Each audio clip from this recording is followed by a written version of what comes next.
How EMF is generated, उसके बारे में देखने के लिए कुछ बेसिक लॉज हमें देखना पड़ेगा। पहले चलो देखते हैं कुछ terms like flux caught by a conductor. और टॉपिक का नाम हुआ electro magnetic induction, electromagnetic induction. ठीक है, और ये इलेक्ट्रोमैग्नेटिक इंडक्शन है। इस चैप्टर में बहुत सारे इंपॉर्टेंट लॉ हम लोग देखेंगे, लेकिन उससे पहले चलिए देखते हैं कुछ important terms. Flux cut bye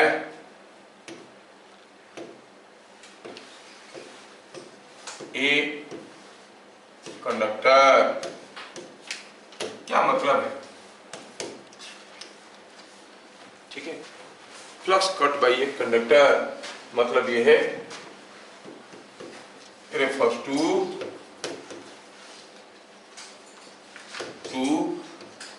lines of flux caught by a moving conductor। अच्छा, ये है। ठीक है, flux caught by a conductor refer to this। मतलब सपोज किसी एक जगह ये कोई एक मैग्नेटिक लाइन्स ऑफ फ्लक्स में दिखा रहा हूं, ये मैग्नेटिक लाइन्स ऑफ फ्लक्स ऐसा है। Suppose I show different magnetic lines of flux which are inward like this. अभी अगर आपका कोई कंडक्टर, सपोज हम कहेंगे कोई एक कंडक्टर इस पोजीशन से, सपोज कोई कंडक्टर ऐसा पोजीशन से, ये कंडक्टर है, ये कंडक्टर इस पोजीशन से मूव करते हुए इस पोजीशन में आ गया। The conductor has gone from position A B to A position C D, इतना दूर आ गया। तो ये कंडक्टर जैसे मूव किया इधर से, कुछ लाइन्स ऑफ फ्लक्स को कट करते हुए आया। किसको? इसको नहीं।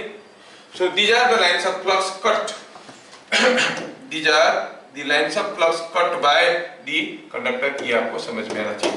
These are the lines of flux cut by the conductor, बाकी को कट नहीं किया।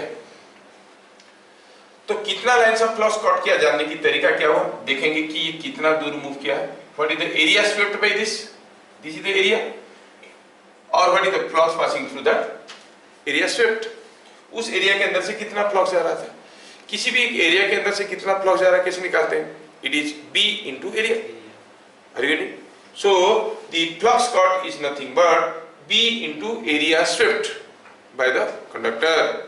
क्या मेरी बात समझ में आ रहा है? तो क्या लिखेंगे? 10 फ्लक्स कट। सर ये फ्लक्स कट के बारे में जान के क्या फायदा? फायदा ही फायदा है, क्योंकि हम जब लॉ में जाएंगे तो फिर लॉ में ये वर्डिंग बार बार यूज होगा। तो फ्लक्स कट क्या हो गया? Flux cut is equal to B into normal area,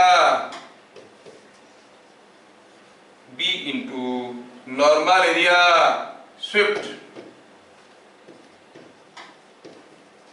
bye conductor, normal area swept by conductor. ठीक है, ये हो गया हमारा। ठीक है, अगर ये चीज समझ में आ गया तो हम कहेंगे लेट अस सी सम एग्जांपल्स, क्योंकि यही चीज सबसे बड़ा कंफ्यूजन क्रिएट करेगा आगे चल के। आपका जो ईएमएफ होगा that will be equal to rate of change in flux cut, कितना जल्दी फ्लक्स काट रहा है, that will be the EMF. तो फ्लक्स कट क्या है समझ में आना बहुत जरूरी है। तो it is coming out to be B into normal area. ये नॉर्मल एरिया का मतलब क्या है? Area normal to the lines of flux.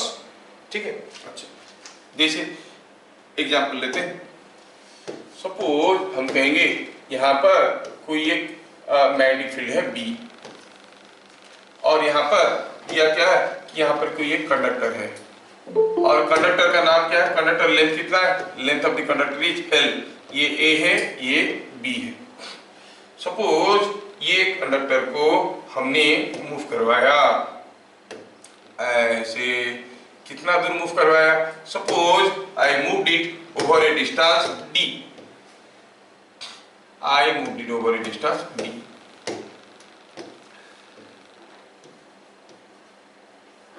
ठीक है, I moved it over A distance d, और ये ए बी मूव करके कहाँ आ गए? It came out to the position a dash b dash। When conductor AB moves to position A dash B dash in a uniform magnetic field, uniform magnetic field B0,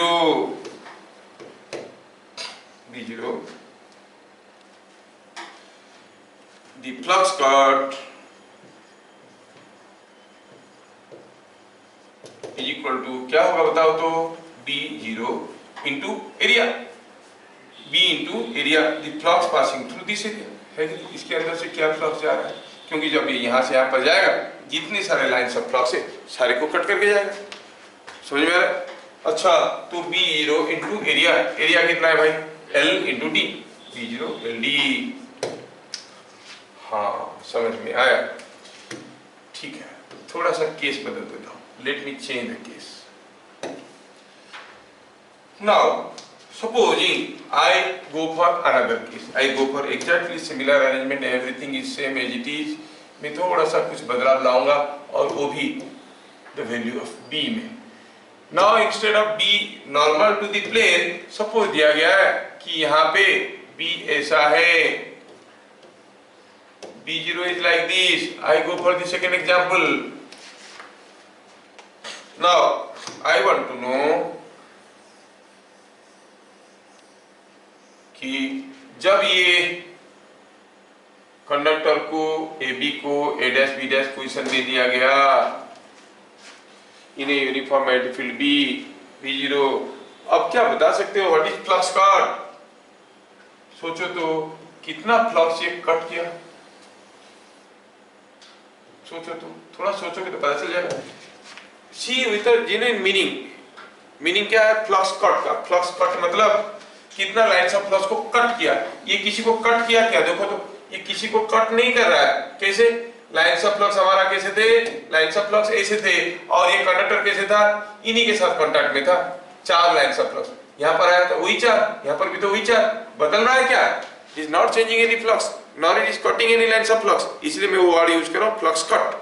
अभी कोई flux cut नहीं किया तो आप क्या कहोगे? What is the EMF induced? Zero. I mean sorry, what is the flux cut? It is zero. अब flux cut का हम लोग दूसरा डेफिनेशन बना रखे, it is flux into normal area.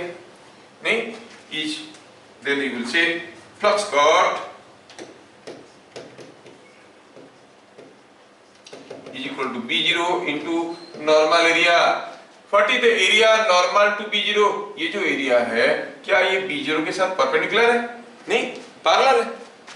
Area कितना है? LD, but is it perpendicular to B0? No, B0 ऐसा है, एरिया भी ऐसा है, तो दोनों पैरेलल है। पहला केस में B0 कैसे था? B0 was like this, this entire area was normal। और हमारा डेफिनेशन क्या था? डेफिनेशन था it is B0 into normal area swept by the conductor। क्या मेरी बात समझ में आ रहा है? तो ये दूसरे केस में आप क्या कहोगे? What is the normal area? It is zero, है कि नहीं? तो what is the flux cut? Zero. ये तो फॉर्मूले से निकला, देखने से भी पता चल रहा ना। ये कंडक्टर जो लाइन्स ऑफ फ्लक्स के साथ कांटेक्ट में था, वो लाइन्स ऑफ फ्लक्स तो ऐसे जा ही रहे थे, वो ये यहाँ पर रहे, यहाँ पर रहे, यहाँ पर, उन्हीं के साथ कांटेक्ट में है। It is not cutting them. क्या मेरी बात समझ में आ रहा है? हाँ, दूसरा चीज समझाने की कोशिश कर रहा हूं,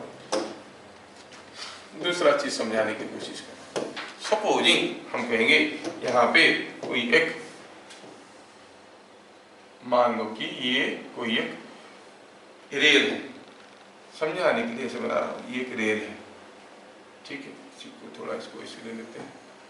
ये एक रेल है, सोचो, और इसके साथ मैं क्या करता हूँ, इसको लेता हूँ और ये एक रेल है। Just think of A case, मैं क्या करता हूँ, यहाँ पे लेता हूँ कोई एक डंडा, ठीक है, और यहां पे लेता हूं कोई एक सेमी सर्कुलर वायर जो ऐसा सबका। अब ये दोनों वायर इसके ऊपर स्लाइड कर सकते हैं। पहला केस में ये डंडा यहां से स्लाइड करके यहां तक गया, कितना दूर गया, ए बी से ए डैश बी डैश तक गया, और ये डिस्टेंस कितना है, ये डिस्टेंस डी है, ये लेंथ कितना है, लेंथ एल है। अच्छा, इस केस में भी ये क्या हुआ, स्लाइड करके यहां से यहां तक गया, कितना दूर गया, ये गया डिस्टेंस डी है, ये गया डी है, और ये लेंथ तो एल दिख रहा है, बस खत्म। कौन गया, ए बी, कहां पर गया, to the position of A dash B dash. और suppose here is a magnetic field B in figure shown,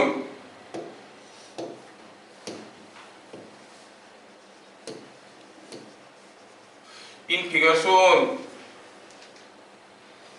ये केस 1 है, केस 2 है। The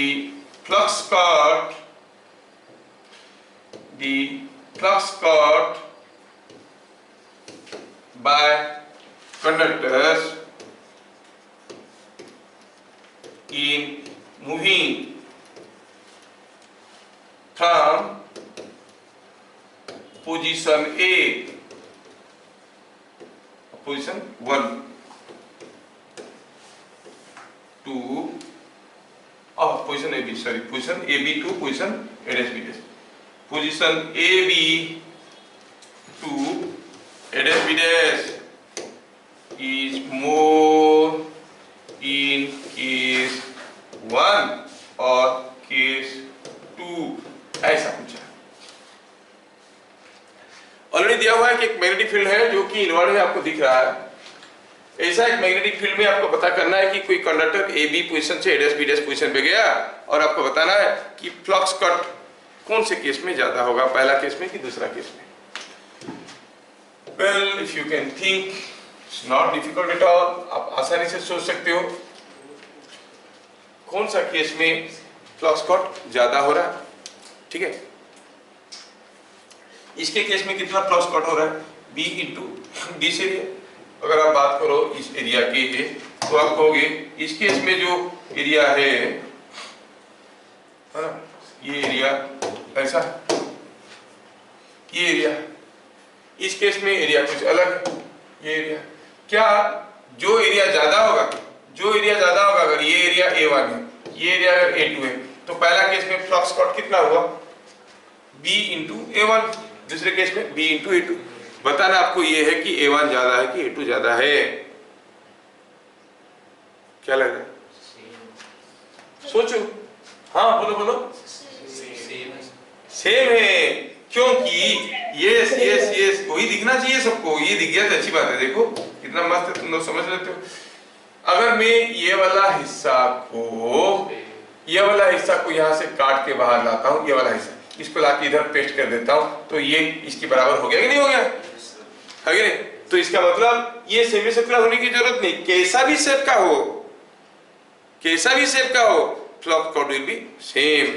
समझ में आ रहा है? तो इससे कोई मैटर नहीं करता है। तो हम कहेंगे सॉल्यूशन में क्या लिखेंगे, here A1 is equal to A2, so flux cut is same,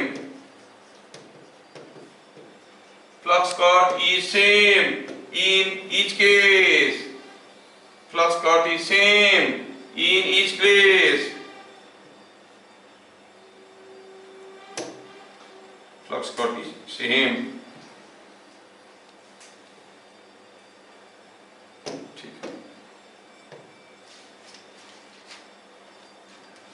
clear? अगला तो फ्लक्स कट समझ में आ गया। अब कोई कंडक्टर के साथ फ्लक्स कट होता कैसे और फ्लक्स कट होने से होता क्या है, वो सब चीज देखेंगे। तो पहले हम लोग लॉ देखते हैं, फैराडेस लॉ। ठीक है, फिर मैं समझाऊंगा एक एक करके। लिखते हैं व्हाट इज फैराडेस लॉ। सोचो आज साइंस कितना आगे गया है, पर फैराडे अपना लॉ नहीं दिए होते अब तक इलेक्ट्रिसिटी ही नहीं होता। सोच रहे हो? फिर आगे का साइंस तो छोड़ो, मार्स में जाने वाली कुछ भी नहीं होता। इलेक्ट्रिसिटी नहीं है तो जितने सारे मशीनरी कुछ नहीं चलते, मैनुअली चलते सारा कुछ। मैनुअली कितना माइन्यूटली हो सकता है करेक्टनेस, कुछ भी बनाना, डेस्क बेंच बनाना, कुछ भी बनाना, बनता क्या? ये पेन बनाना बनता क्या? इसको भी एक फैक्ट्री चाहिए बनाने के लिए, फैक्ट्री के लिए इलेक्ट्रिसिटी मैनुअली नहीं बना। इलेक्ट्रिसिटी नहीं होता तो अभी तक भी हम लोग पत्ते पहन के हुर्रे हो करते होते नहीं। हाँ देखो इतने महान आदमी हर, और इनके साथ साथ और आगे आएंगे लेंज करके, है ना, लेंज करके नाम उनका है, लेंज। तो वो लेंज जो है वो एक लॉ दिए जिसमें कोई मतलब कोई मैथमेटिकल स्टेटमेंट नहीं है, बड़ा पावरफुल लॉ है। वैसे अक्सर हर एक लॉ का कुछ मैथमेटिकल स्टेटमेंट होता है, नहीं, न्यूटन्स फर्स्ट लॉ में नहीं है। External forces applied if a body is at rest, it will be at rest if it is moving, it will keep on moving with constant velocity ऐसे करें। कुछ law, बाकी सब में एक मैथमेटिकल फॉर्मूला होता है, लेंजेस लॉ में कोई मैथमेटिकल फॉर्मूला नहीं, बड़ा पावरफुल लॉ है। बिना लेंजेस लॉ का तो कुछ करना पूरा मुश्किल है।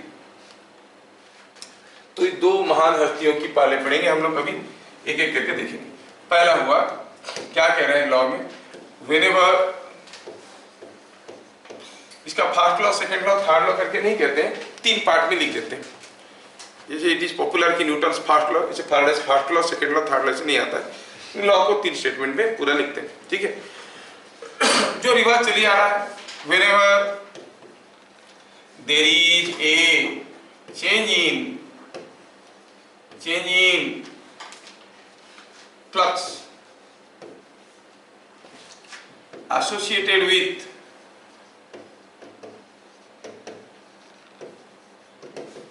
a conductor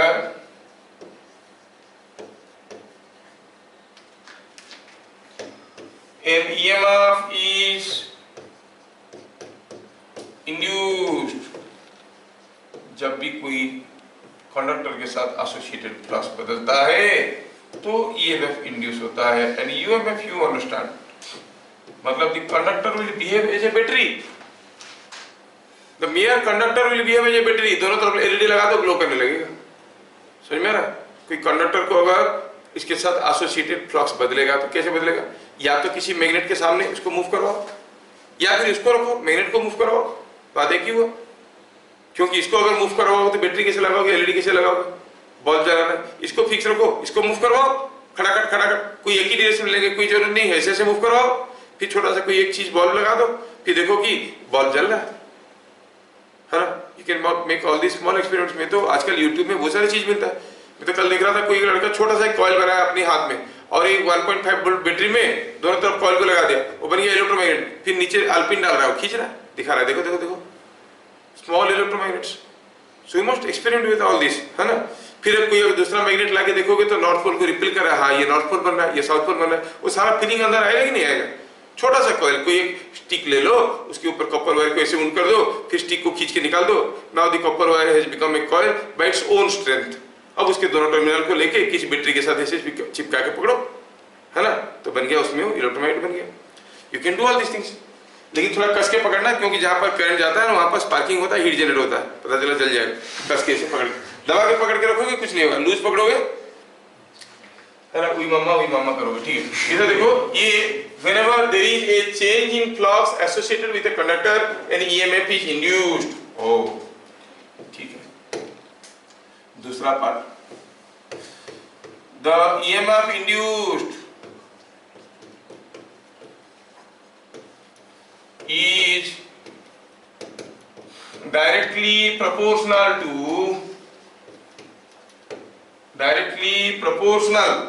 the EMF induced is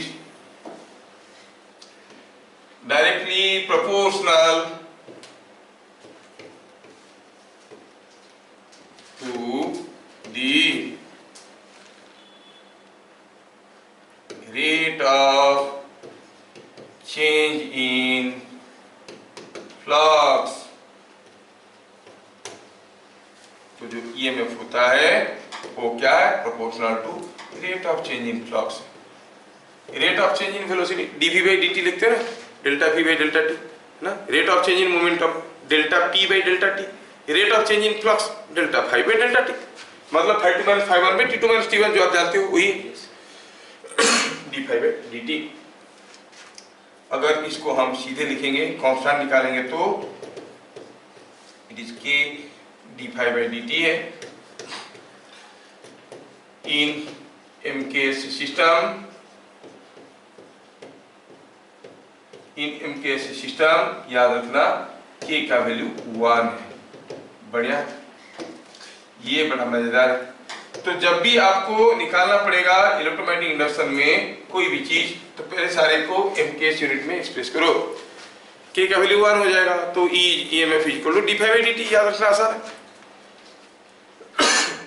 देख लो, phi is in weber, T is in second, weber पर सेकेंड होता है वोल्टेज। ये समझ में। सो लॉ का दो पार्ट देखिए हम लोग।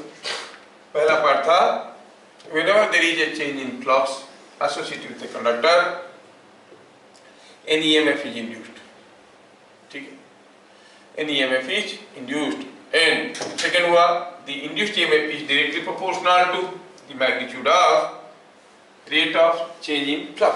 फ्लक्स अगर जल्दी जल्दी बदल रहा होगा ज्यादा EMF होगा, धीरे धीरे बदल रहा होगा कम EMF होगा। मतलब जैसे मैं बताया, ये कंडक्टर है, आप मैग्नेट को मूव करो, धीरे धीरे मूव करोगे फ्लक्स को कट रहा है, धीरे धीरे कट रहा है, छोटा सा EMF होगा। जल्दी जल्दी मूव कर रहे हो तो ज्यादा EMF करेगा। समझ में आ रहा है? Third part of the law कहता है ये जो EMF बनेगा कंडक्टर में, ठीक है ना, ये जो EMF बनेगा कंडक्टर में वो कब तक रहेगा, कब तक ये कंडक्टर में रहेगा? क्या ऐसे एक बार कर दिए तो पता चला EMF बन गया, उसको रख दिए, बाद में बैटरी जैसे यूज करेंगे? नहीं, ऐसा नहीं कर सकते। क्या कह रहा है ये?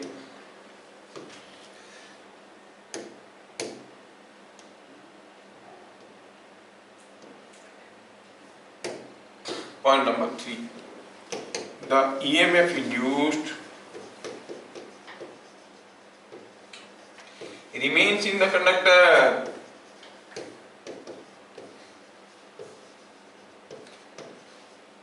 till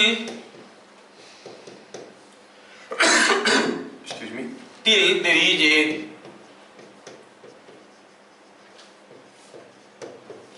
change in flux linkage or change in flux associated with conductor,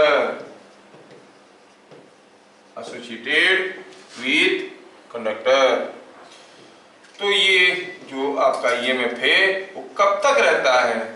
तब तक रहता है जब तक फ्लक्स बदल रहा है। जैसे जब तक मैं मैग्नेट को मूव करवा रहा हूं इसमें EMF रहेगा, जैसे मैग्नेट मूव करवाना बंद किया EMF इसमें गायब, और ये बैटरी जैसे काम नहीं करेगा। रिगार्डिंग ये बात है। फाइल मेकिंग, आप घर में अगर ये एक्सपेरिमेंट करोगे तो कोई कंडक्टर ले लो, कोई ऑर्डिनरी कॉपर वायर ले लो। कंडक्टर मतलब क्या है? कोई कॉपर वायर है, कोई कॉपर वायर ले लिया और क्या किया, कोई इसको ऐसे मूव करवा रहे हैं, किसको?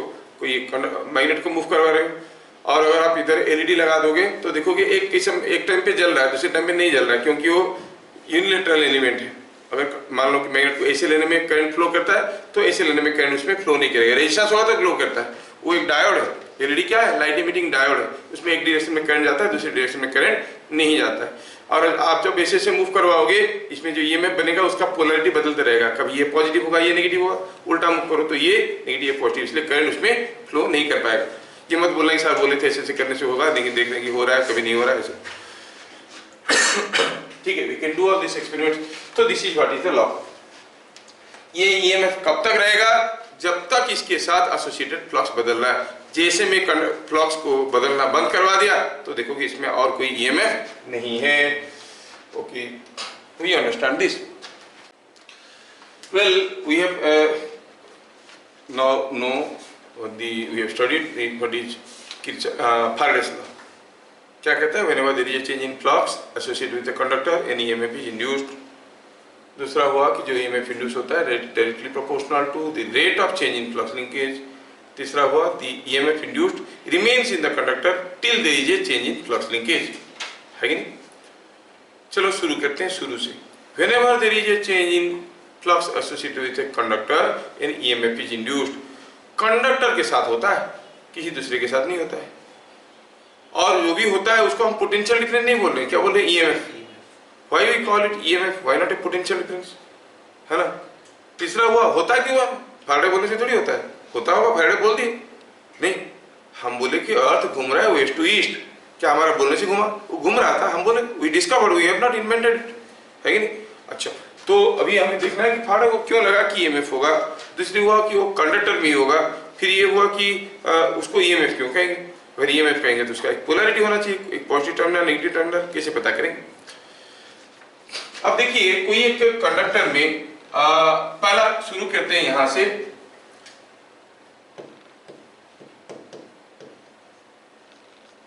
पहले हम यहां से शुरू करते हैं, कहां से बताओ, कि फ्लक्स पहले चेंज करेंगे कैसे किसी कंडक्टर के साथ। फ्लक्स चेंज करने की दो तरीका हुआ, या तो कंडक्टर अपनी जगह स्टेशनरी है, मैग्नेटिक फील्ड बदल रहा है ना, या फिर मैग्नेटिक फील्ड स्टेशनरी है, कंडक्टर मूव कर रहा है। Either case there will be a flux caught with this. अगर कंडक्टर स्टेशनरी है और मैग्नेटिक फील्ड बदल रहा है तो जो EMF होता है उसको कहते हैं स्टैटिकली इंड्यूस्ड EMF, क्योंकि स्टैटिक था। और अगर कंडक्टर मूव कर रहा है और EMF इंड्यूस हो रहा है उसको कहते हैं डायनामिकली इंड्यूस्ड EMF। उसी से टॉर्क आता है डायनामो। गाड़ी कार का डायनामो खराब हो गया, मतलब उसके अंदर कोई चीज है वो गाड़ी के साथ लग के घूम रहा है कॉइल में, है ना। अब कहते हैं गाड़ी का सेल्फ खराब हो गया। वो सेल्फ क्या है? Have you ever understood what is self? Self is just a coil, जो इस चैप्टर में आता है। जस्ट ए कॉइल, एक कॉइल है, उसको कहते हैं सेल्फ इंडक्टर। पूरा नाम है सेल्फ इंडक्टर। जैसे कैपेसिटर को कंडेंसर कहते हैं, वैसे उसको सेल्फ। वो क्या करता है? हाई वोल्टेज, जैसे भी करंट चेंज होता है वो हाई EMF जनरेट करता है। खैर, तो हम बात कर रहे थे कि कोई अगर कंडक्टर मूव करते हुए उसमें EMF हो रहा है तो the EMF induced will be called dynamically induced. अगर कंडक्टर अपनी जगह मैग्नेटिक फील्ड बदल रहा है तो it is statically induced EMF, है ना। If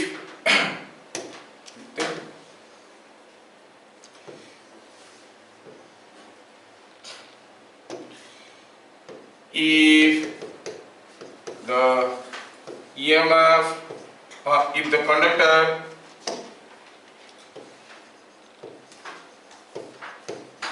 is stationary, if the conductor is stationary but magnetic field is changing, magnetic field is changing, then the EMF induced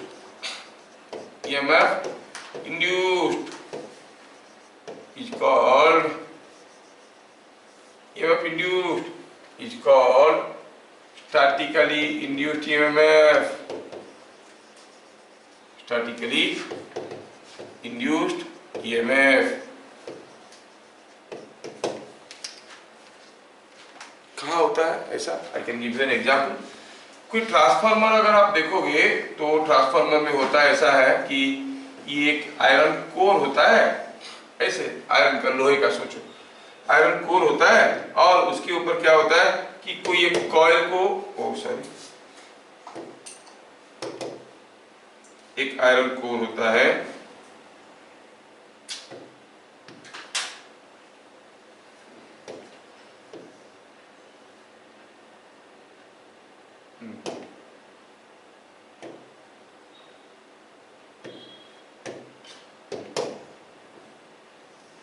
ऐसा होता है आयरन कोर, और इसके ऊपर करते क्या है, किसी एक कॉइल को ऐसे ऊन कर देते हैं। ये है कॉइल, ये है दूसरा कॉइल, बस this is what is the connection. This is all about a transformer. आप यहाँ पे कुछ वोल्टेज अप्लाई करते हो और यहाँ पे कुछ पोटेंशियल डिफरेंस आपको मिल जाता है। This coil and this coil are not connected. जब इसमें आप कोई वोल्टेज अप्लाई करते हो और ऑल्टरनेटिंग करंट अप्लाई करते हो, मतलब करंट बदलता है, तो यहाँ पे जो फ्लक्स बन रहा है वो बदलता है। That flux passes through this, तो इसके अंदर से फ्लक्स बदलता रहता है, तो इसमें एक EMF इंड्यूस होता है। समझ में आया क्या? तो कंडक्टर स्टेशनरी है, इसके अंदर से जाता हुआ फ्लक्स बदल रहा है, तो ये कौन सा EMF हुआ ट्रांसफार्मर में? Statically induced EMF। ठीक है। तो हम कहेंगे the EMF induced is statically induced EMF. तो ये कौन सा केस में हुआ स्टैटिकली इंड्यूस्ड ईएमएफ? एग्जांपल में कहेंगे transformer.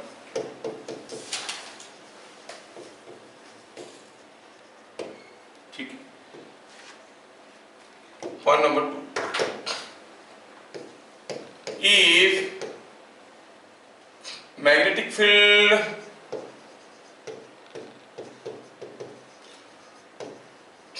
being stationary, magnetic field being stationary, the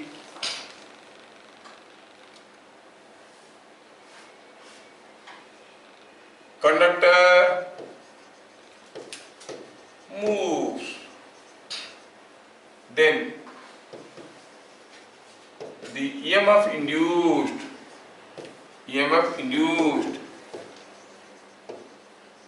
is called dynamically induced EMF. Dynamically induced EMF.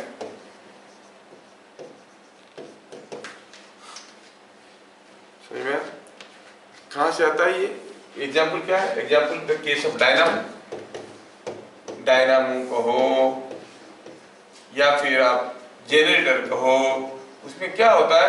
कोई कॉइल को किसी एक मैग्नेटिक फील्ड में घुमाते हैं, कॉइल को मैग्नेटिक फील्ड में घुमाते हैं, तो उसमें क्या होता है? ईएमएफ इंड्यूस होता है। ओके, आप लोग गाड़ी स्टार्ट करते हो, आपकी जो गाड़ी का किक है that is connected to a coil straightway and the coil is located in a magnetic field, north pole और south pole के बीच में। अब क्या है कि you are connected, this coil is connected by a kick, और आप किक मारते हो यहाँ पे। कभी गाड़ी को धीरे से किक मार के देखे हो? धीरे से किक मारो, गाड़ी स्टार्ट नहीं हो रहा है। जोर से किक मारो, क्या धीरे से किक? जैसे मैं बोल रहा था शुरू में, कोई कंडक्टर ये मैग्नेटिक फील्ड में यहाँ से जब यहाँ पर जाता है, कितना फ्लक्स कट करता है? क्या ये डिपेंड करता है कि कितना जल्दी गया? नहीं, धीरे से भी जाएगा यहाँ तक, जितना फ्लक्स कट करेगा जल्दी जाएगा तो उतना ही फ्लक्स कट करेगा। तो कॉइल फ्लक्स कट करने से ईएमएफ होता है। अब धीरे से घुमा दो, जितना फ्लक्स कट करेगा, जल्दी से घुमा दो उतना ही फ्लक्स कट करेगा। लेकिन एक केस में स्टार्ट नहीं होता है गाड़ी, दूसरे केस में स्टार्ट होता है। जल्दी इसको किक मार देने से क्या होता है? फटाक से फ्लक्स कट हुआ, rate of change in flux हो गया ज्यादा, क्योंकि कम समय में हुआ। और लॉ कहता है कि EMF induced is directly proportional to the rate of change in flux. धीरे से किक मारो तो उतना ही फ्लक्स चेंज होता है, लेकिन rate of change in flux is not more. Okay, आप क्या करते हो? आप क्या करते हो? वहां पर किक लगाते हो तो इसमें ईएमएफ जनरेट होता है। यहां से जो ईएमएफ है इसको दो वायर के थ्रू से लेके हम कहा लगाते हैं? थ्रू दी प्लग तो देखे होंगे गाड़ी का, गाड़ी का प्लग साफ कर देते ना, कार्बन हो गया बोल के, यही है, ऐसा रहता है। इसमें से एक वायर जो अंदर से जाता है यहाँ लगता है, और दूसरा वायर बाहर से जाता है और ऐसे लगता है। देखो ना स्पार्क प्लग, कभी देखे हो? नहीं देखे हो? नहीं देखे हो? तो क्या हुआ, जैसे आप किक मारा तो यहाँ पे जो छोटा सा गैप है इसमें एक स्पार्क क्रिएट हुआ, इसलिए तो स्पार्क प्लग कहते हैं उसको। स्पार्क क्रिएट हुआ और वहां पर जो फ्यूल था वो इग्नाइट हो गया। पेट्रोल एक बार इग्नाइट हो गया, फिर वो इंजन चलने लगा। तो पर्पस क्या था? To create a spark. How? By applying a potential difference. How to develop the potential difference? By moving a coil. मान लो कि इसको एक स्पार्क क्रिएट करने के लिए समथिंग लाइक 14 वोल्ट चाहिए, तो एक पर्टिकुलर स्पीड से ज्यादा स्पीड में मारोगे तभी जाके स्टार्ट होगा, उससे स्लो करोगे तो नहीं होगा। लड़कियों वाली गाड़ी में क्या करते हैं? वो बैटरी रख देते हैं। बैटरी रख के क्या करते हैं? 14 वोल्ट चाहिए ना, वो क्या करते हैं? बैटरी रख के यहाँ पर बैटरी, अब आओ गाड़ी है ना, सीधा दबाओ स्विच, स्टार्ट। समझ में? किक बिना मारे भी स्टार्ट हो जाता है। और बैटरी बार बार बदलना पड़ता है, बात अलग है नहीं? तो डायनामो हो गया क्या? डायनामो, जनरेटर, ये सब क्या examples of dynamically induced EMF. ठीक है। Now we want to see in details about dynamical induced EMF, बाकी की चीज देखेंगे बाद में। Let us be specific. Dynamically induced EMF,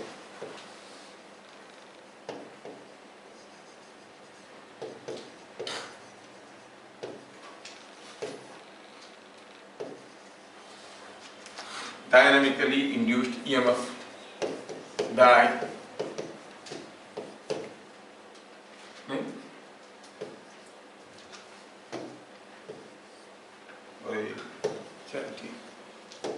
अभी कब होता है? when a conductor moves in a magnetic field। पहला चीज ये हुआ कि कंडक्टर मूव करने से मैग्नेटिक फील्ड में ईएमएफ क्यों होता है। कंडक्टर किसको कहते हैं? कंडक्टर उसी मटेरियल को कहते हैं जिसमें फ्री इलेक्ट्रॉन है। फिर फ्री इलेक्ट्रॉन किसको कहते हैं? वो इलेक्ट्रॉन जो अपना न्यूक्लियस के साथ रहता तो है लेकिन बहुत ज्यादा लव प्यार नहीं है, थोड़ा सा कोई चॉकलेट वॉकलेट दिखाता है तो छोड़ के भाग रहता, लेकिन उसके साथ वो फ्री इलेक्ट्रॉन नहीं। किसी भी मेटल का आउटर मोस्ट इलेक्ट्रॉन अपनी न्यूक्लियस के साथ रहता तो है लेकिन कोई भी थोड़ा सा कोई फोर्सेस लगाया, क्योंकि बाइंडिंग फोर्स काफी वीक है, मेटल है, तो ये छोड़ के भाग जाता है, तो उसको हम कहते हैं फ्री इलेक्ट्रॉन, है ना। ऐसे काफी बच्चे घर में रहते हैं, मम्मी पापा थोड़ा सा गाली किए या दोस्त कहीं बोला कि चलो हम तुमको आज हाफ प्लेट चाउमीन खिलाते हैं, फटाक से छोड़ के भाग गया, binding force is not strong. Insulator किसको कहते हैं? जिसमें ये बाइंडिंग फोर्स इतना तगड़ा है कि इनको कुछ भी लोहा ना दिखाओ वो नहीं जाएंगे, बहुत ज्यादा दिखाओ तो इनको लेके जाएंगे बुलाएंगे, आओ आओ मिलते हैं, आइए पार्क में, हाँ मैं पापा को लेके आता हूँ, मैं पापा को लेके आया। इनको समझ में नहीं आता कि पापा को लेके नहीं जाना चाहिए, अकेला जाना चाहिए तो नहीं। हाँ तो ऐसा पापा को लेके, मतलब स्ट्रॉन्ग इधर अटैचमेंट है। तो कंडक्टर किसको कहते हैं? जिसमें outermost electron is lightly bound to the nucleus, it is free. अभी क्या हुआ, जब आप किसी एक कंडक्टर को मूव करवाते हो किसी एक मैग्नेटिक फील्ड में, सपोज ये कंडक्टर है, अब ये कंडक्टर है और मान लो कि ये एक मैग्नेटिक फील्ड है, ऐसा एक मैग्नेटिक फील्ड में मैं ये कंडक्टर को मूव करवाया, जैसे मैं इसको मूव करवाया, ये कंडक्टर को ऐसे ऐसे मूव करवाया, तो देखो क्या आ रहा है, मैंने move this conductor in this magnetic field, इसके अंदर जितने सारे एटम थे वो सारे मूव करने लगे, जितने सारे फ्री इलेक्ट्रॉन थे वो सारे भी मूव करने लगे। अगर मैं इसको नीचे की तरफ लिया, ये इलेक्ट्रॉन भी नीचे की तरफ आया कंडक्टर के साथ, अभी इलेक्ट्रॉन है, इलेक्ट्रॉन इज मूविंग डाउन, तो इसका मतलब इसके पास भी कुछ वेलोसिटी है, ये मैग्नेटिक फील्ड है, यू नो ये moving charge in magnetic field experiences a force है कि नहीं। तो कैसा था मैग्नेटिक फील्ड? ऐसा था। ये कौन था भाई? ये इलेक्ट्रॉन है, किधर जा रहा है? नीचे।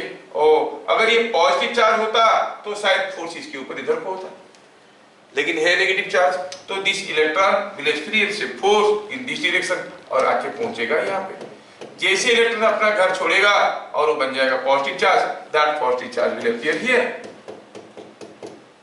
मेरी बात समझ में आ रहा है क्या? तो when this conductor is moving you find there is some EMF, क्योंकि इधर पॉजिटिव चार्ज हुआ इधर नेगेटिव चार्ज हुआ। ये पॉसिबल किसके साथ है? सिर्फ कंडक्टर के साथ। इंसुलेटर होता तो ये इलेक्ट्रॉन छोड़ के ही नहीं जाता। क्यों नहीं छोड़ के जाता? बहुत तगड़ा मैग्नेटिक फील्ड कर देंगे, तगड़ा मैग्नेटिक फील्ड नहीं कर सकते। Magnetic field is usually weaker field, बहुत स्ट्रांग नहीं हो सकता, क्योंकि मैग्नेटिक फील्ड में एक म्यू वाला टर्म आता है। म्यू का वैल्यू कितना है? 10⁻⁻⁷। इलेक्ट्रिक फील्ड में एक टर्म आता है 1/ε और 1/4πε, जिसका वैल्यू होता है 9 × 10⁹, मतलब electric parameters, electric field is 10⁻16 times stronger than the 10⁻16। Imagine कर पा रहे हो? है 10⁻16 टाइम्स, एक में 16 ठो जीरो है कि नहीं? सोचो इतना टाइम्स है मैग्नेटिक फील्ड का स्ट्रेंथ, तो इतना मैग्नेटिक फील्ड है वीकर फील्ड। ग्रेविटेशनल फील्ड तो उससे भी वीक है, ठीक है ना। इतना बड़ा अर्थ देखो कितना बड़ा, ये पेन को खींच रहा है और मैं रोक देता हूँ, कुछ नहीं कर पा रहा, नहीं उतना बड़ा उसी हिसाब से चार्ज होता और ये पेन भी एक चार्ज होता तो इसको इतना जोर से खींचता मैं भी धंस जाता अंदर, है कि नहीं। तो gravitational force is comparatively again weaker force, उससे थोड़ा स्ट्रांग है मैग्नेटिक फोर्स, और वेरी स्ट्रांग है कौन? Electrostatic force. खैर, तो कंडक्टर की केस में ही ये हो सकता है, इंसुलेटर की केस में ये छोड़ के नहीं भागते हैं इलेक्ट्रॉन, तो इंड्यूस नहीं होता है। अच्छा ठीक है सर, समझ में आया। और समझ में ये भी आया कि कैसे मूव करने से क्या पोलैरिटी होता है। अब इसको ईएमएफ क्यों कहते हैं, क्यों ऑर्डिनरी पोटेंशियल डिफरेंस नहीं बोलते? Let us think why we don't call it a ordinary potential difference. ये है कंडक्टर जो कि किसी एक मैग्नेटिक फील्ड में मूव किया तो ऐसा हाल हुआ। लेकिन ऐसा केस तो हम लोग पहले भी देखे हैं। क्या देखे ऐसा केस बताओ? हम देखे हैं कि अगर हम किसी एक ऑर्डिनरी कंडक्टर को, ये ऑर्डिनरी कंडक्टर है, कुछ मूवमेंट करने की जरूरत नहीं, किसी एक इलेक्ट्रिक फील्ड में रख दो, किसी एक इलेक्ट्रिक फील्ड में रख दो, मतलब you produce keep a charge somewhere here, कोई एक चार्ज यहाँ पे रख दो, चार्ज में चार्ज रख दिए तो उसके चारों तरफ वो इलेक्ट्रिक फील्ड बनाता है। अब वो चार्ज के चलते कंडक्टर है, उसके भी फ्री इलेक्ट्रॉन है, उनके ऊपर भी खींचे जाएंगे, फोर्स आएगा, will find the free electrons will be available here और पॉजिटिव चार्जेस हियर। बात तो एक ही हुआ, इसमें भी हो रहा था, इसमें भी हो रहा है, but there is a difference. अभी अगर ये जो नेगेटिव चार्ज है, जो पॉजिटिव चार्ज है, इनको किसी एक रेजिस्टेंस से हम जोड़ने की कोशिश करेंगे तो क्या कोई करंट फ्लो करेगा? नहीं करेगा। क्यों? क्योंकि ये इलेक्ट्रॉन को खींच के पकड़ के रखा है, रिगेटिंग पकड़ के रखा है, तो इसलिए इधर से इलेक्ट्रॉन को छोड़ नहीं रहा है, तो नो करंट फ्लोज। दो charges are looking here but no current flows through this. इधर नेगेटिव चार्ज है, इधर पॉजिटिव चार्ज है, फिर भी कोई करंट फ्लो नहीं कर रहा। इधर देखो, if you do the same thing here, अब ये इलेक्ट्रॉन को ये पकड़ के नहीं रखा है, क्या कर रहा है? बार बार ये इलेक्ट्रॉन को ये बार बार क्या कर रहा है? नेगेटिव चार्ज को, ये बार बार नेगेटिव चार्ज को इधर ढकेल रहा है और पॉजिटिव चार्ज को इधर ढकेल रहा है कि नहीं? जब नेगेटिव चार्ज इधर आएगा, इधर पास आएगा, तो ये मैग्नेटिक फील्ड इसको ढकेलते हुए ला रहा है, and there is a repulsion between this already existing negative charge and the forthcoming negative charge, है कि नहीं? रिपल्शन होगा। सिमिलरली ये जब यहाँ पे पहुंचेगा, इन दोनों के बीच में रिपल्शन होगा, तो ये इसको जबरदस्ती मैग्नेटिक फील्ड जैसे ढकेल के इसमें बैठाएगा, एक यहाँ से निकल जाएगा। रिपल्शन है ना? Are you able to realize? ये नेगेटिव चार्ज को ढकेल के यहाँ पे लाएगा, इधर से नेगेटिव चार्ज निकल जाएगा और वो दोनों मिलेंगे through the resistance, means there will be a current. Are you getting? तो इसमें अगर हम रेजिस्टेंस लगा देंगे और ये कंडक्टर को ऐसे मूव करवाएंगे जैसे मूव करवा रहे थे, तो इसमें करंट फ्लो करने लगेगा। सो इसलिए जो हो रहा है उसको पोटेंशियल डिफरेंस नहीं, क्या बोलते हैं? EMF. This entire thing will now behave as a battery. आपको लगेगा कि if you have connected it across a battery.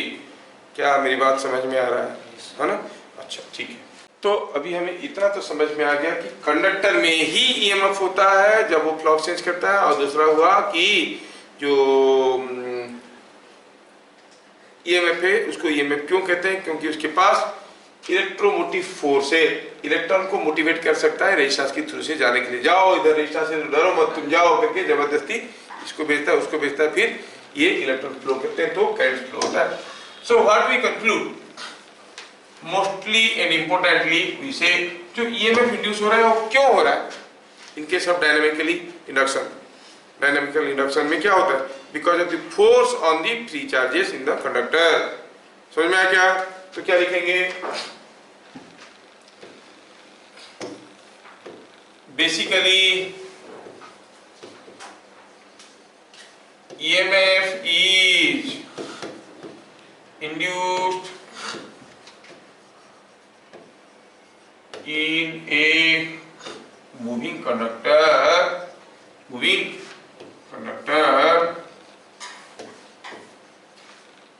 due to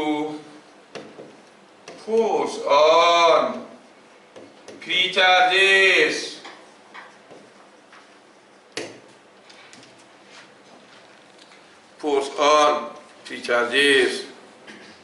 समझ में आ क्या?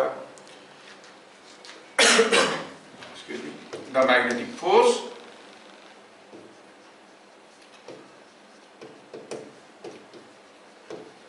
induces charges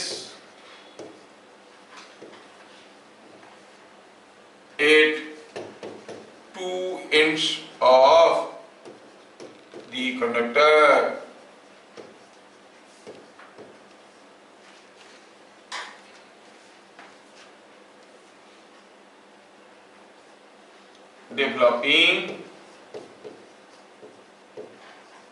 developing an EMF, developing an EMF। ठीक है, अब देखो क्यों हो रहा है, बिकॉज ऑफ मैग्नेटिक फोर्स हो रहा है। जैसे मैं कहूं कि यहाँ पे कोई एक मैग्नेटिक फील्ड है और कोई कंडक्टर है ऐसा, अगर ये कंडक्टर अभी मूव करेगा, ये कंडक्टर अभी ऐसे मूव करेगा, you know this will behave as a battery. क्या आप बता सकते हो वो कैसा बैटरी होगा? which terminal will behave as higher potential, which terminal will behave as lower potential। सोचो ये मैग्नेटिक फील्ड ऐसा है और ये कंडक्टर ऐसे मूव कर रहा है, तो फील्ड ऐसा है, इसके अंदर जो फ्री चार्जेस है, कोई पॉजिटिव चार्ज के बारे में सोचो, पॉजिटिव चार्ज भी तो इधर ही भाग रहा है कंडक्टर के साथ साथ, फोर्स कैसे आएगा? ऊपर की तरफ, मतलब जो पॉजिटिव चार्जेस है इसमें वो कहां पे आएंगे? यहाँ पे आएंगे, और negative charges will come here। That means this is going to behave like a battery like this। समझ में आ रहा है क्या? ये हो गया हायर पोटेंशियल, ये हो गया लोअर पोटेंशियल। समझ में आ रहा है? कोई भी केस में आपको ये समझ में आना चाहिए। जैसे मैं अगर केस बदल देता हूं, suppose I go for another example. आपको पोलैरिटी बताना है कंडक्टर में जो ईएमएफ होगा उसका। अभी सपोजिंग हम कहेंगे कि here is a conductor like this, और ये जो कंडक्टर है, ये कंडक्टर कैसा मूव कर रहा है? मान लो इट इज मूविंग डाउन, और मैग्नेटिक फील्ड कैसा है? सपोज मानते हैं कि मैग्नेटिक फील्ड इसका ऐसा है। क्या बता सकते हो कौन सा एंड पॉजिटिव होगा, कौन सा एंड नेगेटिव होगा? सोचो, ये फील्ड बाहर की तरफ है, इसके अंदर कोई एक पॉजिटिव चार्ज लेके सोचिए, फील्ड बाहर की तरफ है, ये नीचे जा रहा है तो फील्ड बाहर की तरफ है, देखो फील्ड बाहर की तरफ है, पॉजिटिव चार्ज नीचे जा रहा है, तो फोर्स किधर को होगा? पुशिंग फोर्स ऐसे होता है कि नहीं? पुशिंग फोर्स ऐसे होता है, ऐसे होता है, तो आप देखोगे कि जो पॉजिटिव चार्जेस है इसमें they will be appearing here और negative charge will be here। That means this entire thing can be written as a battery like this। अब बैटरी का ईएमएफ कितना, वो तो बात की बात है, पहले हमें पोलैरिटी तो पता कर लें। Polarity is understood, now this will be looking like a battery like this. मतलब जब भी कोई कंडक्टर मूव कर रहा होगा, you can very easily and conveniently find out the polarity of the EMF induced। क्या मेरी बात समझ में आ रहा है?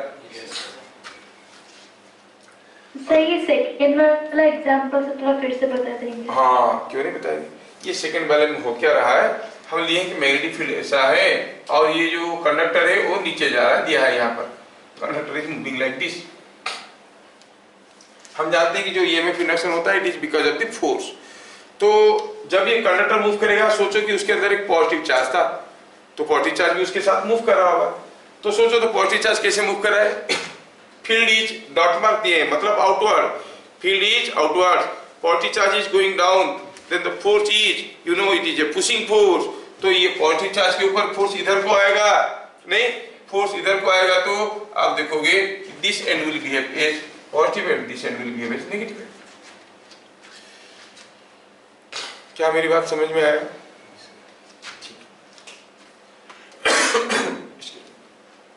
ना, ठीक है। अब बात यह है कि जो मैग्नेटिक फोर्स है,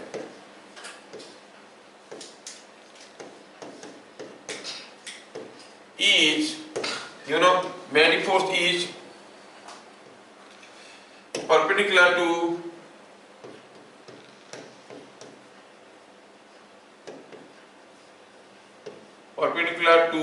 the magnetic force is perpendicular to V and B, you know, Q V B sin theta होता था, V और B दोनों को परपेंडिकुलर था, है कि नहीं?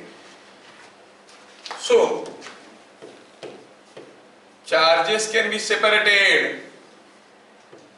Charges can be separated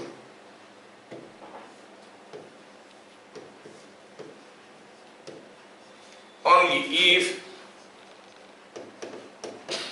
the conductor has some length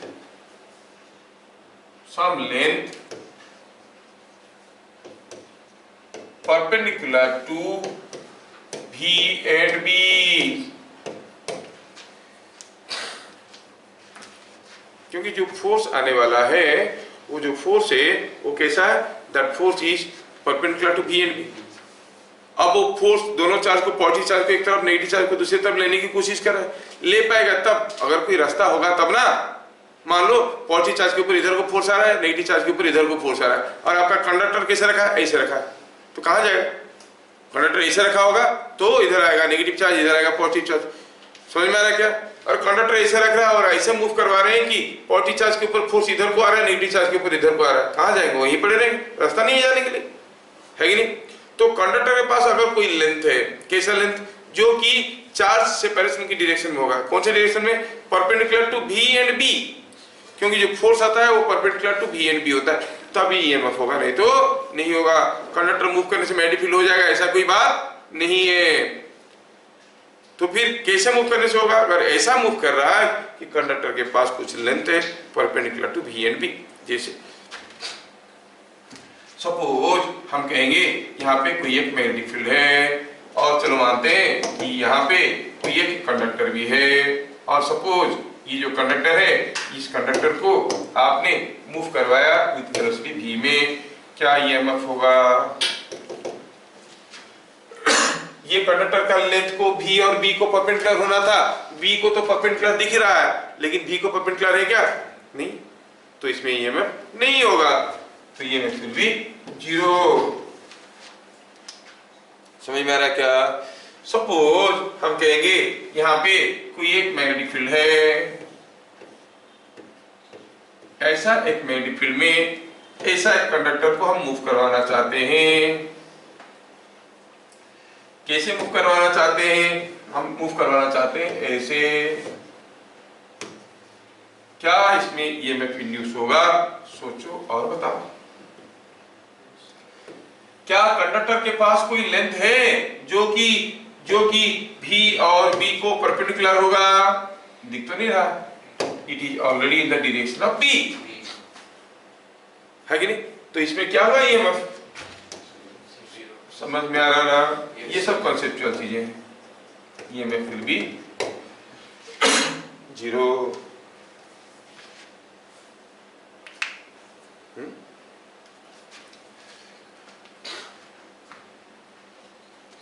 तो कंडक्टर मूव कर जाएगा तो ईएमएफ होगा, ऐसा कोई जरूरी नहीं है. तो फैराडे जी महाराज ऐसे क्यों बोले? क्या बोले?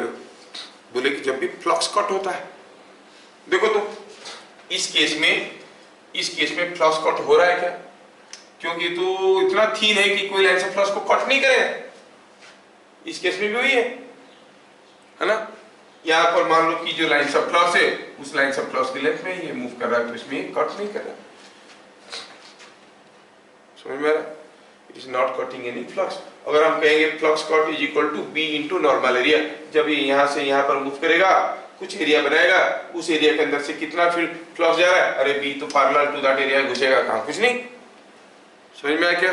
इस केस में भी ये जब थोड़ा सा मूव करेगा, अगर थीन वायर है, ये अगर एक थीन वायर है, ये थीन वायर जब मूव करेगा कितना एरिया बनाएगा?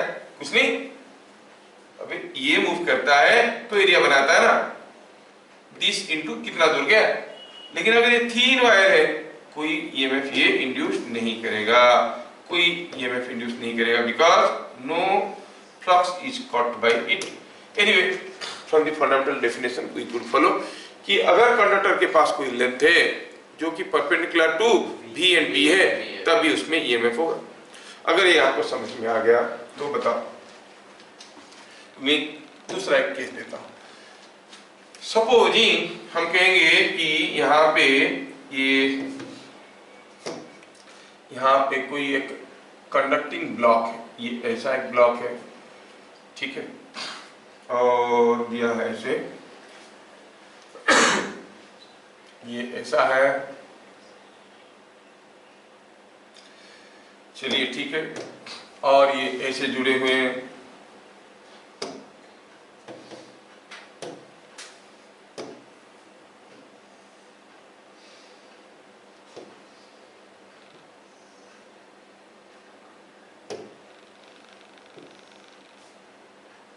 I hope you understand the figure,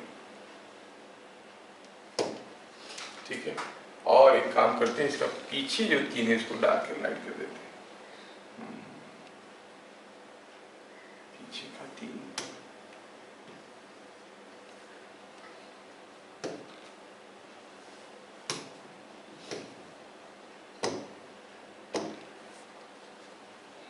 पीछे का तीन, अच्छा ठीक है।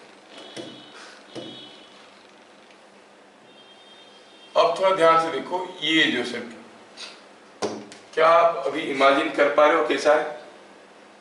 नहीं हो रहा, थोड़ा सा तो हो रहा होगा। ये ब्लॉक है ए बी सी डी, ये हो गया ई एफ जी एच, नहीं आ रहा समझ में? अरे हाँ या ना, इससे अच्छा ड्राइंग में कर नहीं सकता, इतना है। ये ऐसा है, मतलब इसका सामने वाला फेस कौन सा है? ABCD। इधर साइड से देखो तो कौन सा सरफेस दिखाई देगा? BCGF। समझ में आ रहा ना? हाँ, चलो मानते हैं कि ऐसा कोई एक ब्लॉक बेचारा गिर रहा था और पता चला कि यहाँ पे कोई एक EMF दिया गया था, ये पोटेंशियल डिफरेंस वाज अप्लाइड।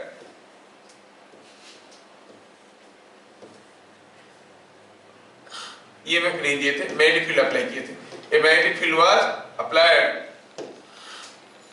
ठीक है।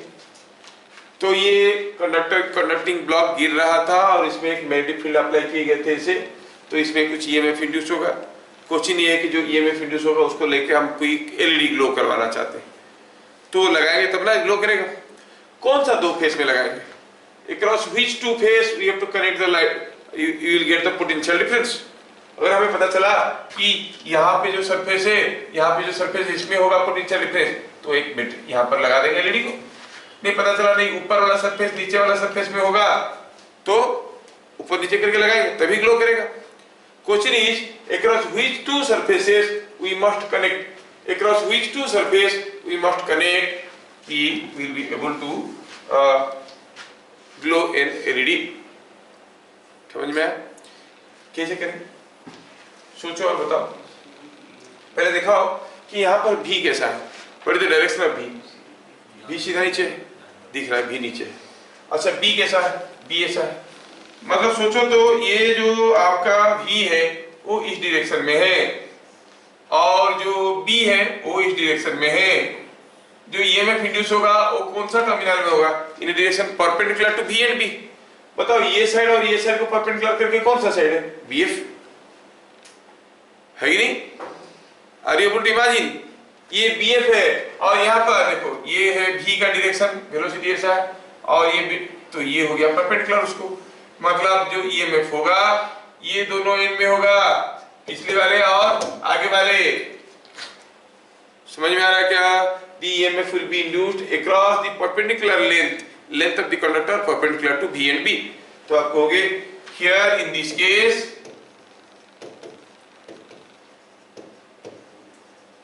a potential difference can be realized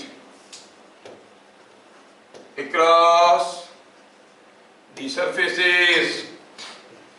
क्या surfaces का नाम बताओगे? पहला वाला क्या हुआ? ABCD, एंड कौन सा सरफेस? EFGH। ये दोनों सरफेस में आपको एक मिलने वाला है पोटेंशियल डिफरेंस। किसी दूसरे सरफेस में लगाओगे तो आपको कोई वोल्टेज तो है नहीं, कोई एक डंडा मूव कर रहा है, दोनों टर्मिनल, एक ब्लॉक मूव कर रहा है, उसका को दो सरफेस पे मिलेगा ये जान पा रहा? समझ में आया? आपकी स्पेशल फरमाइश था कि दोबारा बताइए कैसे हो रहा है। कैसा हो रहा है हमें पता करना है। तो थोड़ा सा शायद मैं फिगर को चेंज करूंगा तो आपको जल्दी समझ में आ जाएगा। Let me draw the figure. ऐसा करके कोई एक कंडक्टर था, ये कंडक्टर ऐसा है, ये ऐसा है, ये है कंडक्टर। आप शायद समझ में आएगा, शायद ये है,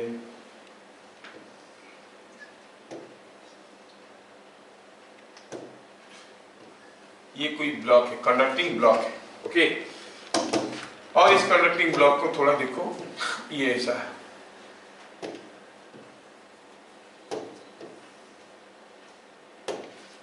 क्या ये ब्लॉक ठीक ठाक समझ में आ रहा है? यस, आ रहा है, ठीक है। थोड़ा कलरिंग भी कर देते हैं तो आपको बढ़िया से समझ में आएगा। यस, और ये दूसरा हो गया ये वाला। यस, क्या ये ब्लॉक आपको बढ़िया से दिख रहा है? हाँ, आप सुंदर है। चलो सोचो कि यहाँ पे कोई एक मैग्नेटिक फील्ड है ऐसा, और ये कंडक्टिंग ब्लॉक नीचे गिर रहा है वेलोसिटी v में, और ये सारा पॉइंट का नाम दिया गया है क्या? A, B, C, D, E, F, G and H। हमें पता ये करना है कि ये कंडक्टिंग ब्लॉक का कौन सा दोनों सरफेस पे ईएमएफ इंड्यूस होगा। ठीक है, ईएमएफ इंड्यूस होता है कौन सा लेंथ में? Before we go for this tell me कि सपोज हमारे पास ऐसा शेप का दो डंडे हैं, ये बता दोगे तो बता दोगे बाकी। मान लो कि यहाँ पे कोई एक मैग्नेटिक फील्ड ऐसा है, सपोज ये magnetic field is like this. अगर मैं ये जो डंडा है, ये डंडे को पकड़ के मैं क्या करता हूं, सपोज आई मूव दिस डंडा लाइक दिस, तो हम जानते हैं कि इसमें कुछ ईएमएफ इंड्यूस होगा। कौन सा दोनों में टर्मिनल में आपको ईएमएफ मिलेगा? ए बी में कि सी डी में? ए बी में कि सी डी में? आप कैसे मूव करवा रहे हो? ऐसे मूव करवा रहे हो। इसके बारे में देखेंगे थोड़ी देर में, just wait, we will see about this, क्योंकि आपका डाउट था, अभी थोड़ी देर देखेंगे। जब हम इसको ऐसे मूव करवाएंगे तो बी हमारा ऐसा है, ये जो कंडक्टर है ए बी, इसका कोई लेंथ है क्या परपेंडिकुलर टू बी? हाँ, पूरा का पूरा लेंथ है perpendicular to B. Perpendicular to V? नहीं, ये तो वी के डायरेक्शन में है, तो ए बी में कोई इंडक्शन होगा? नहीं होगा। सीडी के बारे में सोचो, क्या ये लेंथ परपेंडिकुलर टू बी है? हाँ है। क्या ये परपेंडिकुलर टू बी है? हाँ है। तो सीडी में एक ईएमएफ मिलेगा। Are you getting? Yes sir. तो अभी इसमें अगर कोई बैटरी लगा, एलईडी लगाओगे तो नहीं ग्लो करने वाला, इसमें लगाओगे तो ग्लो करेगा। Now go for this case, when you move this conductor in this direction, आपका बी किस डायरेक्शन में? B is like this in the direction of BC, और V is in the direction of BA, है ना? V is in the direction of BA, है ना? B ऐसा है, ये ऐसा है B का डायरेक्शन, और ये ऐसा है किसका डायरेक्शन? B का डायरेक्शन। इन दोनों डायरेक्शन को परपेंडिकुलर करके कौन सा लेंथ है? Tell me the name of an edge जो कि AB और BC के साथ परपेंडिकुलर है। BE कहो, CF कहो, DG कहो, AH कहो, ऐसा है कि नहीं? मतलब अभी जो ईएमएफ इंड्यूस होगा ये लेंथ में होगा, in a length perpendicular to B and B। समझ में आ रहा है क्या? इसका मतलब अभी जो ईएमएफ मिलने वाला वो कहां पे मिलेगा आपको? कहां पे मिलेगा? ये सामने वाला फेस और पीछे वाला फेस में जो पोटेंशियल फेस मिलेगा। तो आप कहोगे EMF will be induced across कौन सा दोनों end? A B C D and E F G H। क्या मेरी बात समझ में आया? Yes, sir.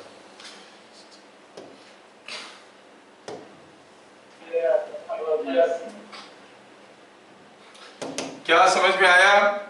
चलो मैं अभी आपको समझाने के लिए थोड़ा सा फेरबदल करता हूं और आपको पूछता हूं कि बताओ क्या है आंसर। मैं अब ये केस को हटाया, मैं क्या कर रहा हूं अभी, I simply change the direction of B. ये आपका बन गया है, I want to change, make a change. मैं क्या करता हूं अभी, बी ले लिया ऐसे, सपोज हम कहेंगे अब बी में लूं ऐसे, बी का डायरेक्शन ऐसे हो गया। This is the direction of B in this zone. बताओ कौन सा दोनों टर्मिनल में आपको पोटेंशियल डिफरेंस मिलने वाला है? कौन सा दोनों फेस में पोटेंशियल डिफरेंस मिलेगा? Potential difference across which two faces? बोलो बोलो। बी कैसा है? In the direction of A B. B कैसा है? बी भी तो उसी डायरेक्शन में है। B and B both are in the same direction है कि नहीं? बी और बी, ये भी ऐसा है, ये भी ऐसा है, तो is this length perpendicular to B and B? हाँ, तो इसमें होगा कि क्या ये बी ये परपेंडिकुलर नहीं है? हाँ, इसमें भी होगा, दोनों लेंथ परपेंडिकुलर है, तो फिर किसमें होगा? अरे यार बड़ा कंफ्यूजिंग हो गया, नहीं? लेकिन याद करो तो फोर्स का फॉर्मूला क्या था? Q V B sine theta. उसमें थीटा क्या था? Angle between B and B. कोई फोर्स आएगा क्या? बी और बी दोनों सेम डायरेक्शन में, फोर्स ही नहीं आएगा, तो कहां से एमएफ होगा? Are you getting? Yes, sir. चलो मैं अभी क्वेश्चन बदल देता हूं, फिर से बदल देता हूं। आई से the magnetic field is like this. अब बताओ कौन सा दोनों टर्मिनल में ईएमएफ मिलेगा? कौन सा दोनों फेस में पोटेंशियल डिफरेंस मिलेगा? बी अंदर की तरफ है, अंदर की तरफ मतलब कौन सा वाला है? ए एच, ये तो अंदर की तरफ है, ए एच। हाँ, ए एच बोल, ए एच हो गया, ये भी हो गया, ये इन दोनों को परपेंडिकुलर करके कौन सा फेस रह गया? B is in the direction of E H. B is inward है ना, इस फेस पे इनवर्ड का मतलब क्या है? In the direction of A H. तो this is representing the direction of B and this is representing the direction of B. इन दोनों को परपेंडिकुलर करके कौन सा लेंथ रहा? GH। तो कौन सा टर्मिनल में ईएमएफ होगा? BEH and CFGD। बात समझ में आ रहा है क्या? Yes, sir. जो चीजें आपको समझ में आ रहा है ना, वो 12th क्लास की पास किए हुए बच्चों को समझ में नहीं आता है। क्यों बताओ? क्योंकि this law is not properly analysed. वो लोग क्या करते हैं, कुछ वैल्यू दे देते हैं, बच्चे कर देते हैं फॉर्मूला डाल के। तो अगर हम इस कंडक्टर से ईएमएफ को टैप आउट करके कोई एलईडी या कोई बल्ब को ग्लो करवाना चाहते हैं, ऐसा केसेस में I have to connect the terminals of my electrical equipment across this, ये फेस में और ये फेस में लेके लगाओ यहाँ पे रेजिस्टेंस, तो चलने लगेगा। किसी दूसरी जगह लगाओ, नहीं चलेगा। क्या मेरी बात समझ में आ रहा है? ऐसा ठीक है, फिर मिलेंगे अगले क्लास। तब तक के लिए जय हिंद।